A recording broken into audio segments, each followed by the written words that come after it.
So here's the steering column on my LT2000 Craftsman, and what's happening is it's not turning left, it just ends up popping. So I've disassembled quite a bit so far.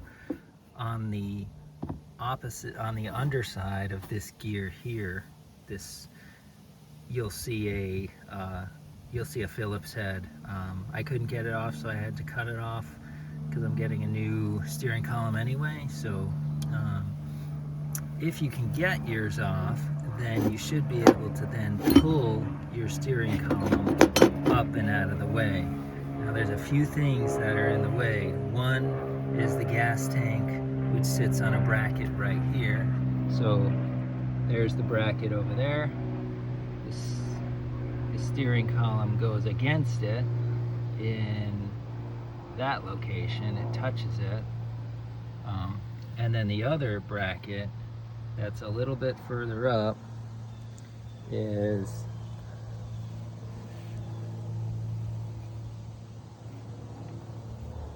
right here.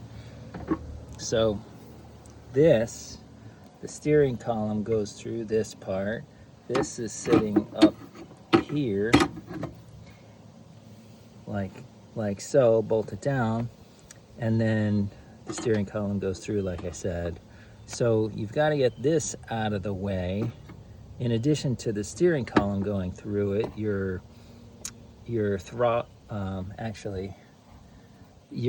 brake is connected. This thing right here, your brake lever. So you got to also get a bolt out that goes from this side to this side and goes around your brake lever.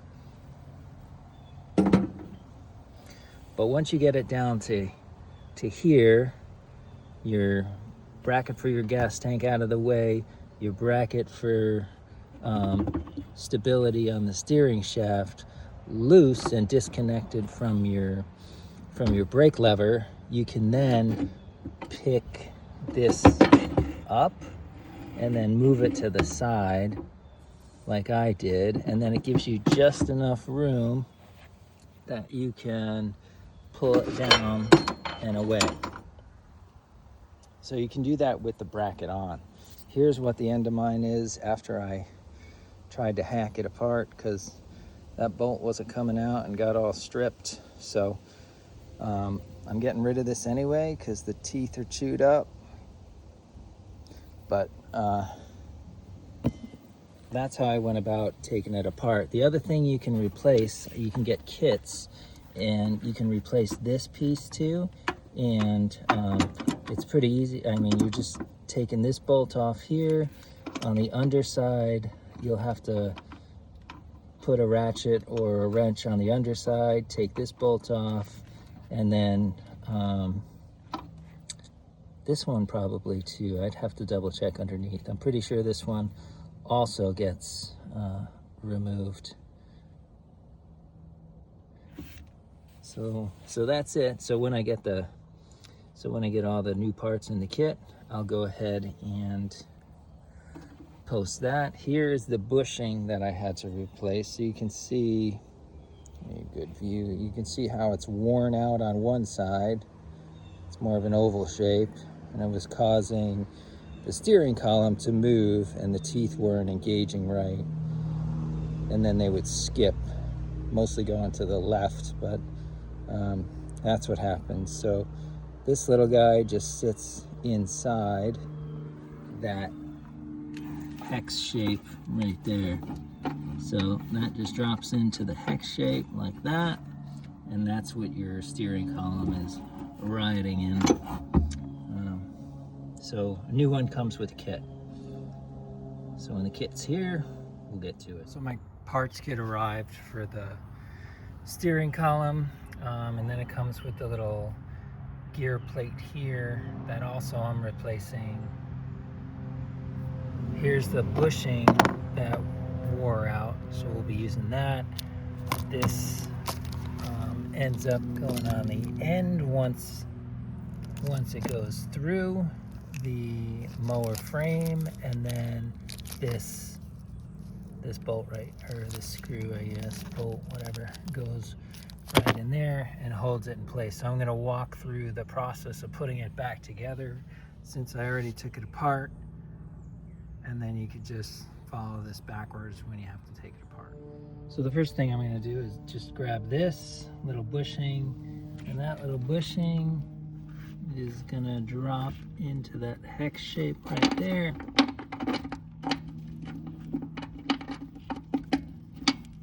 And that's where the end of the steering column is going to end up sitting before it's screwed in. So now I've got the steering column and the upper bracket that goes right in here. So I'm going to take these two and get them loosely in place, but the other thing I have to do is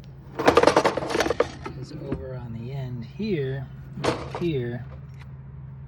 right here is where I've got to put this back in place. So there's a bolt that goes through this end, and that would be on this side, and the other end over here.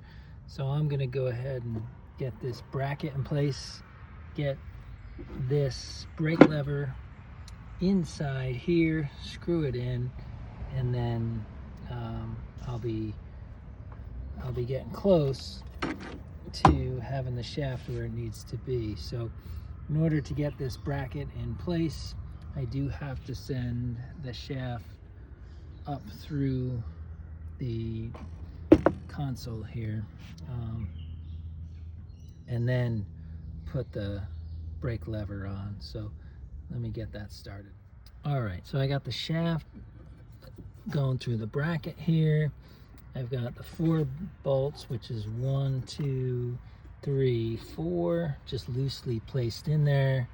And now what I gotta do is line up the hole. So this hole here with the little tabs on the bracket here, and this is what ends up going through. This is the bolt that goes through. So the spur washer that you see there stays on this side with this little nut.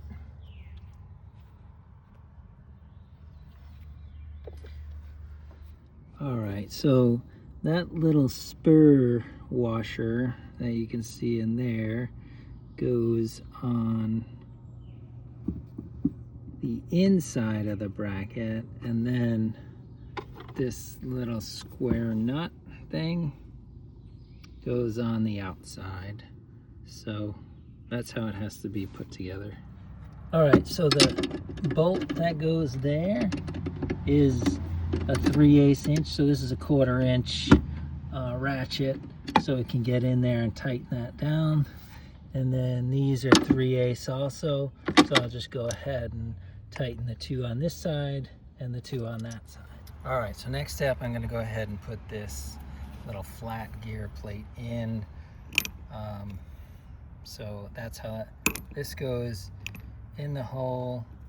This bolt here will come up through the frame, and then similar for this bolt here will go down in the hole, and then the bolt here, the nut is on the other side of the frame. So if you look here, this out of the way, these are the holes that I'm trying to get into. So this one here is the one in the center for that spur gear thing, and then this over here is where I want to get, I think, the other one in. So I'll work that. You can see my hole in the center though is kind of worn out, so it's not really it's more like a slot, but it is in the frame, so not much I can do about that right now. But one thing you can do is put a new plate over that. Just drill a hole in a new plate, and then try to figure out how to hold it down. I don't know if you can tack weld it down or something, but so I might still have a little slop in the steering on this little flat gear, but I'll try to tighten it down nicely. All right, so I got these installed. This here is 1/2 inch on the top, 1/2 inch on the bottom. This here is 9/16 top and bottom. Just make sure you put your little washer there on top, and then now that's in place. For where it goes on here, I just kind of set it in the middle for now. It is about 11 teeth till the first one hits over here, and pretty close to the same 11 or 12 on the other side until you actually start meshing. So I just set it so that it's in the middle, and hopefully that'll be good. I'm gonna go ahead, so I have this here to put on, so I have to adjust the wheels so that can extend back, but that's gonna be an easy thing to just put on. That is a 1/2 inch nut right there. So now that I got that tie rod on there, I'm just gonna go ahead and drop this back in. So this goes in something like this. This is for the gas tank. You got a little notch here for your steering column, and then there's 2 holes over here, so they're going to go in there. Those are the Torx bit screws that I took out, and then this one and this one are where the bracket goes that holds the gas tank down. So I'm going to go ahead and put this in, and then we'll put the gas tank in next. All right, so I got the gas tank up, and I'm going to put it on the bracket. You got to make sure you get your line going through the hole there. It sits on the bracket. I got my line pinched off with a vice grip for now, but now you can go ahead and line up your bolt into this hole for the bracket. One on this side, one on the other side. All right, so those were 3/8 bolts. I don't think I said it before, but these Torx bits, these are T27s. So now I got the fuel line connected back up. I can unclamp this and then just go ahead and move your clamp back up to where it should be, which is up around the barb. And now that's back on. All right. So I think next we can go ahead and get the steering wheel connected back up. All right, so the wheels are pretty much in the right spot for going straight. I put the wheel on for as straight as I think it'll be. It's the normal play in there. I still got to screw in the column, the steering column at the bottom, but all you got to do is put this back in, so you got the washer and the bolt. So go ahead and get that in there.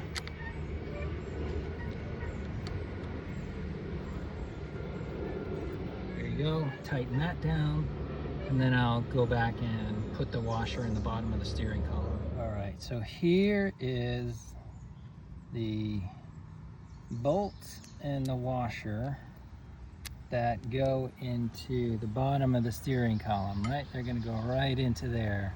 This is the thing that screwed me before because it was stuck in there and I couldn't get it out, and I stripped this stupid thing. It would be much better if it was a regular bolt. Probably could easily figure out what the threads are, but anyway, I'm gonna go ahead and put this one in from underneath into the column, into the new column, and that should be the last step. Here's a quick picture underneath, just showing where that bolt right there goes into the steering column. So now that's nice and tight. And the last thing I still needed to do is just go ahead and put this little cap back on.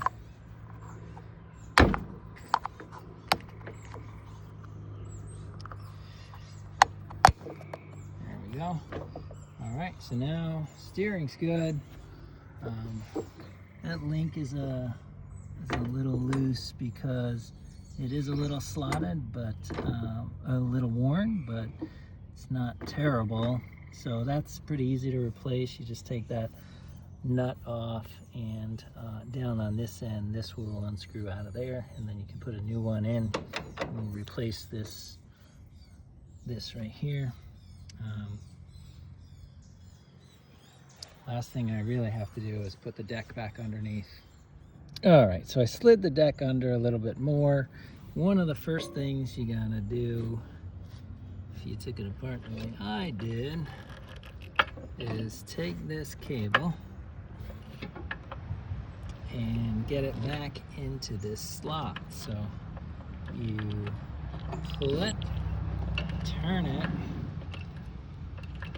and then slide it in. Now, it also had one of these little clips on it here. So you can see, it's hard to see, but there's a little notch right here in the cable. So that clip is gonna go right into where that notch is. And then you slide it, oops, not in the notch. Two hands. All right, go ahead and put that where the notch is, right there, and then just push it through.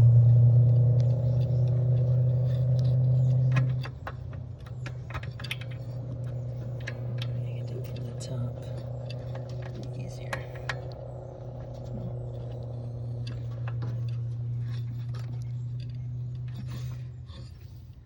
All right, I grabbed a pair of needle nose, make it a little easier to pull this through, and just pull it onto it. All right, there you go. So that's in place. That's gonna hold this from coming out of there. All right, so the next pain is trying to get this rod, which I've got now in the hole, where my thumb is, right there. So it goes through this metal bracket into the bottom hole of the bracket. See, there's a hole at the top, doesn't go in there, it goes in the bottom one, and then it goes through, and then it's got a hole for a clip to go into, so I'm gonna have to grab that and put that in there next. All right, so there she is with the clip in. So we did it on this side, we'll have to do the same on the other side. The other thing I wanted to be able to show from this side is that this bracket that comes down goes in between this piece and this piece, so it slides right in there, and then you can grab that rod and get it to go into that hole, which is going to hold it to the bracket just like we did on the other side. All right, so we're good on this side. There it is, cotter pins in, deck is held up in the back. Now in the front, one of the things you have to do is take off the belt so you can slide the deck out. So you can go ahead and slide the belt back in so it will fit. You can see this moves a little bit, so you can slide the belt in between these and then wrap it around this here pulley. And the last thing will be to put this back. So you got one more cotter pin that's going to get connected. So this is going to go into here, and then you're going to pin that, and that should be the last step. Hopefully all's good. So there's the cotter pin in place in the front. So now everything is all taken care of. Deck's back in, steering is good. So hopefully this helps.